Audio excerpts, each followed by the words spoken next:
தமிழ்நாட்டில் இருக்க அனைத்து உள்ளாட்சி அமைப்புகளையும், அதாவது கிராம ஊராட்சி, ஊராட்சி ஒன்றியங்கள், பேரூராட்சி, நகராட்சி மற்றும் மாநகராட்சிகளில் மாற்றுத்திறனாளிகள் நேரடியா தேர்தலில் போட்டியிடாம நியமன முறையில் உறுப்பினராகப்படுவாங்க.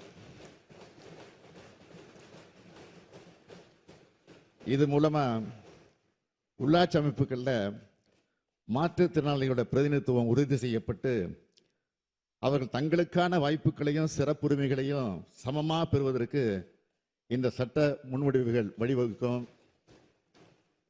இது எல்லாருக்கும் எல்லான்னு இந்த அரசு தொடர்ந்து வலியுறுத்துகிற சமூக நீதி அடைவதற்கான மற்றும் ஒரு முன்னெடுப்பு. இதனை நடைமுறைப்படுத்துவதற்காக தமிழ்நாடு ஊராட்சிகள் சட்டம் 1994, தமிழ்நாடு நகர்ப்புற ஊராட்சிகள் சட்டம் 1998 ஆகியவற்றில் திருத்தங்கள் முன்மொழிந்து சம்பந்தப்பட்ட துறைகள் மூலம் இந்த அவைக்கு வழங்குகிறேன்.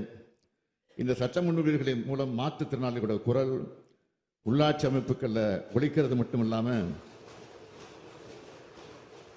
அவர்கள் குரல் உள்ளாட்சி அமைப்புகளை ஒலிக்கிறது மட்டும் இல்லாமல் அவர்கள் உள்ளாட்சி நிர்வாகத்தை வழிநடத்துகிற வல்லமை பெற்றவர்களாக திகழ்வாங்க. ஒடுக்கப்பட்ட மக்களை அதிகாரம் பொருந்தியவர்களாக உயர்த்துவதும் அதிகாரத்தை பங்குள்ளவர்களாக மாற்றுவதும் தான் திராவிட இயக்கத்தினுடைய நோக்கம். அந்த அடிப்படையை